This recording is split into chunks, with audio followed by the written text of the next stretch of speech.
umat beragama secara keseluruhan di Indonesia. Menurut Abang, dari skala 10 sampai 100, sudahkah kerukunan antar agama di Indonesia itu tercapai dengan baik? Dan bagaimana kondisi kerukunan khususnya agama Katolik dengan agama lain di Indonesia? Baik, menurut saya jika dimulai dari skala 10 sampai 100, kerukunan umat beragama di Indonesia itu masih mencapai skala 10 karena masih banyak berapa tindakan rasis apalagi yang di luar kota itu atau memiliki apa ini halaman yang mungkin masih belum toleransi antara umat beragama. Kemudian bagaimana khususnya di agama Katolik mungkin ya karena kita tidak minoritas di negara Indonesia ini masih banyak mungkin kesenjangan di antara umat mayoritas atau umat yang lainnya, tapi ya semoga bisa jadi lebih baik ke depan. Oke, terima kasih atas jawabannya. Berarti masih ada beberapa hal yang bisa kita tingkatkan lagi ya di Indonesia ini. Oke, pertanyaan yang kedua. Dalam ajaran agama Katolik, bagaimanakah kerukunan antar umat beragama itu diajarkan? Di agama Katolik tentu saja diajarkan bagaimana cara kita mengasihi sesama, menyayangi sesama, dan bahkan ditekankan untuk mengasihi musuh kita. Artinya ada juga diajarkan sama kami, kasihilah sesama manusia seperti kamu mengasihi dirimu sendiri. Jadi sangat ditekankan bagi kami yang umat Katolik itu saling mengasihi sesama sehingga terjadi sebuah toleransi antara umat beragama. Komunikasi yang jujur, maksudnya komunikasi yang lebih pertama-tama kita menghargai agama orang lain, kita menghargai dan kemudian kita komunikasi dengan jujur. Jangan hanya sebatas ngomong, tapi tindakan kita berbeda. Sederhana sekali kalau kita beragama, mau menciptakan kerukunan, mari berkunjung ke rumah agama yang lain. Kita lihat hal-hal yang besar. Sehingga kita juga tidak menghakimi mereka mengatakan agamanya begini, paling tidak belum pernah mengunjungi mereka, belum pernah berkomunikasi dengan mereka. Maka kita duduk bersama, cerita komunikasi dari hati ke hati, dengan demikian kerukunan agama yang terjadi. Ya, kejujuran serta dengan aksi nyata itu yang terhilang ya. Oke, pertanyaan selanjutnya, menurut pendapat Romo, bagaimana sih seharusnya setiap umat menjaga kerukunan antar agama di dunia? Di seluruh dunia, ya, saya rasa juga sama seperti yang dibawakan oleh Bapak ini. Harus ada komunikasi yang jujur, terciptakan komunikasi dalam sederhananya tindakannya. Jadi ketika kita melakukan tindakan, jangan kita melakukan kasih itu kepada sesama kita katakan kemanusiaan, tapi hanya ke atas agama tertentu. Maka ketika agama yang lain siapapun mengalami kebencian, mengalami yang tidak adil, siapapun kita tolak. Jadi jangan katakan kemanusiaan hanya kepada agama saya dan agama yang dulu. Tapi harus agama saya itu telah melalui agama saya, kemudian ke agama lain. Sehingga apa? Komunikasi, kasih itu menyebar. Karena kalau kasih yang putus itu akan menyebar kemana-mana. Tapi kalau kasih yang sempit itu hanya sebatas saya dan agama saya. Maka dari situlah sekarang kita lihat bagaimana belum terjadi komunikasi kerukunan. Kenapa? Karena masih ada egosentris yang sampai di agama bahkan diri sendiri. Nanti komunikasi disertai dengan rahasia luas yang tidak pandang orang lain karena agama, tapi karena dia manusia, sesama manusia. Pendapat apa? Bagaimana seharusnya setiap umat menjaga kerukunan antar agama di dunia ini? Oke, menurut pendapat saya mungkin dengan cara saling menghargai dan saling menghormati ya, karena kita hidup di dunia ini juga tidak bisa sendiri dan memerlukan orang lain, begitu juga dengan orang lain. Itu mungkin bisa saling menolong agar terciptanya hubungan dan kehidupan yang harmoni dan damai di dunia.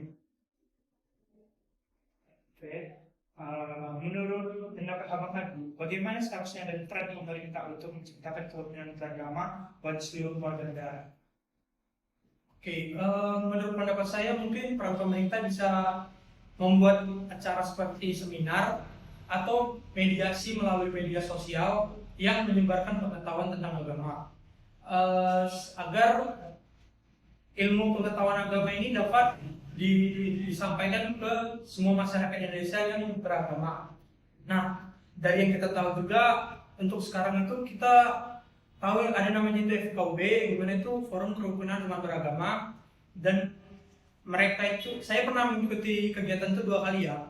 Mereka itu membuat seminar beserta guru. Nah, jadi pesertanya itu dari beberapa orang yang berbeda-beda agama.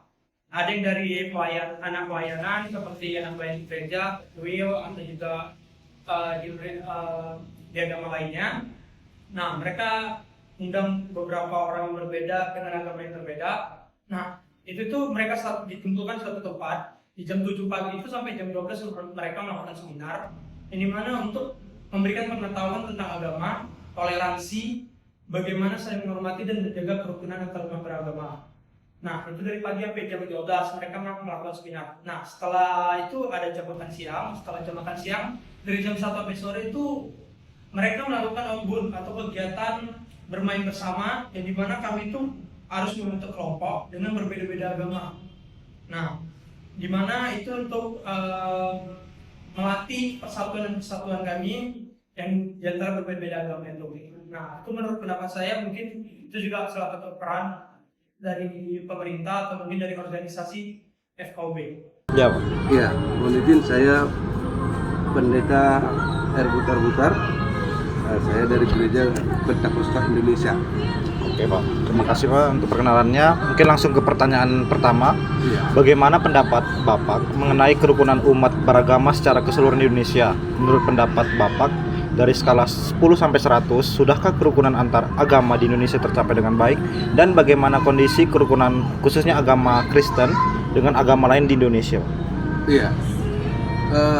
Berbicara tentang kerukunan umat beragama, bangsa Indonesia ini termasuk pilar sebagai contoh di dunia yang menerapkan tentang kerukunan umat beragama, di mana Indonesia telah mengatur beberapa peraturan yang menetapkan tentang kerukunan umat beragama, dimulai daripada Undang-Undang Dasar 1945, kemudian masuk lagi di peraturan bersama Menteri nomor 8 dan 9 tahun 2008.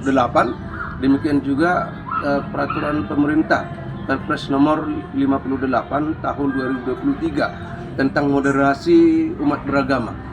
Iya.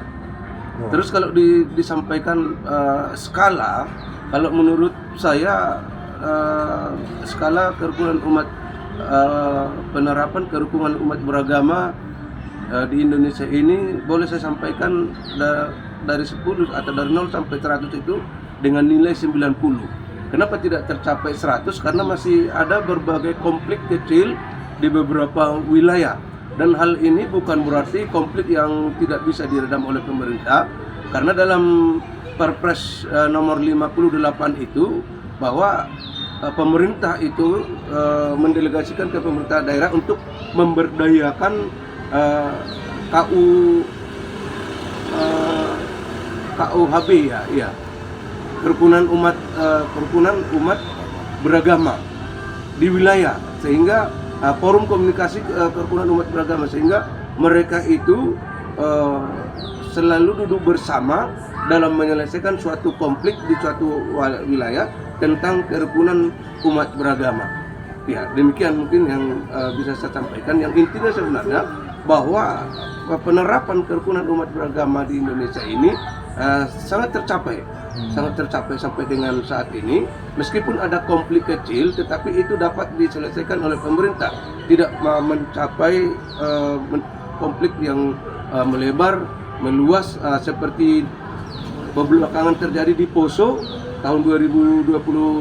Itu memang itu suatu peristiwa yang sangat dan itu bukan hanya konflik agama, tetapi dia konflik SARA yang terjadi di sana mengatasnamakan konflik agama, padahal itu sebenarnya tidak murni tentang konflik agama. Ya, mungkin demikian.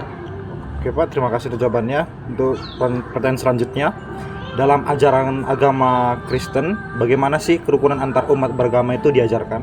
Iya, kalau agama Kristen sudah jelas, karena Yesus Kristus menyampaikan bahwa misi yang dibawa oleh Yesus Kristus itu adalah misi mengasihi sesama.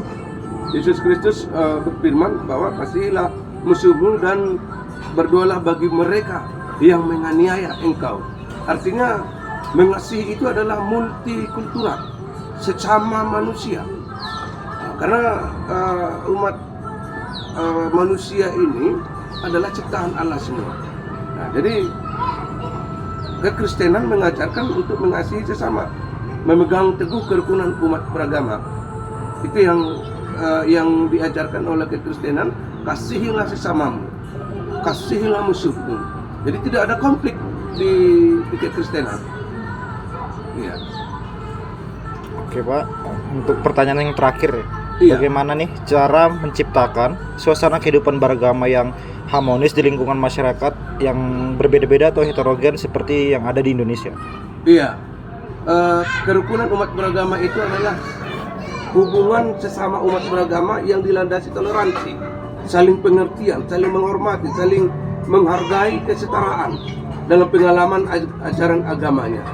Memang secara sisi kekristenan kadang dirugikan karena kalau berbicara tentang kerukunan umat beragama berarti penginjilan tidak boleh terjadi karena kita harus menghormati, menghargai hak asasi manusia tentang agamanya. Tidak boleh kita menginjili.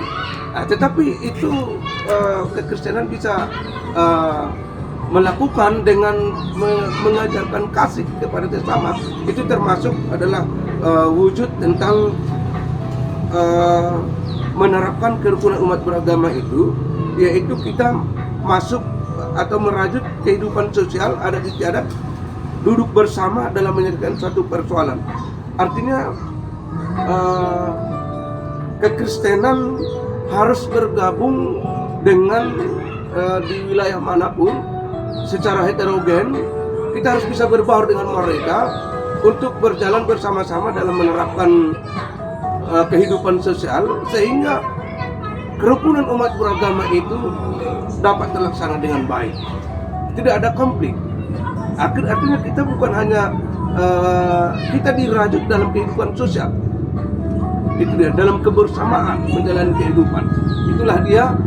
Maka manusia adalah makhluk sosial sekalipun Indonesia heterogen, tetapi kita dapat dirajut oleh kehidupan sosial adat istiadat, duduk bersama dalam menyelesaikan suatu persoalan kehidupan. Ya, perkenalkan nama saya Ita Patricia Manurung. Saya seorang guru SD, tetapi saya pengerja atau pelayan di Gereja Penyebaran Injil atau GPI Philadelphia Perdagangan. Oke Bu, langsung ke pertanyaan aja. Yang pertama itu, bagaimana pendapat Ibu mengenai kerukunan umat beragama secara keseluruhan di Indonesia? Menurut pendapat Ibu, dari skala 10 sampai 100, sudahkah kerukunan antar umat beragama di Indonesia itu tercapai dengan baik? Dan bagaimana kondisi kerukunan khususnya agama Kristen dengan agama lain di Indonesia? Secara keseluruhan, kalau melihat kerukunan umat beragama di Indonesia, saya melihat sudah kondusif lah ya, sudah kondusif karena kita memiliki Pancasila sebagai dasar negara yang merekatkan perbedaan yang ada. Nah, jadi kalau kita lihat di tetangga misalkan ya, kita itu sudah berinteraksi sosial dan sangat hangat sebenarnya, saling tolong menolong seperti itu. Dan kalau saya memberikan nilai dalam skala 10 sampai 100, saya menilai sudah dalam angka 75% lah ya.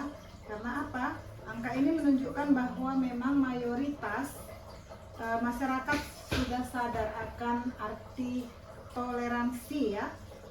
Cuman memang masih ada kadang kekurangan-kekurangan yang terdapat ya pada kasus-kasus intoleransi di daerah-daerah tertentu.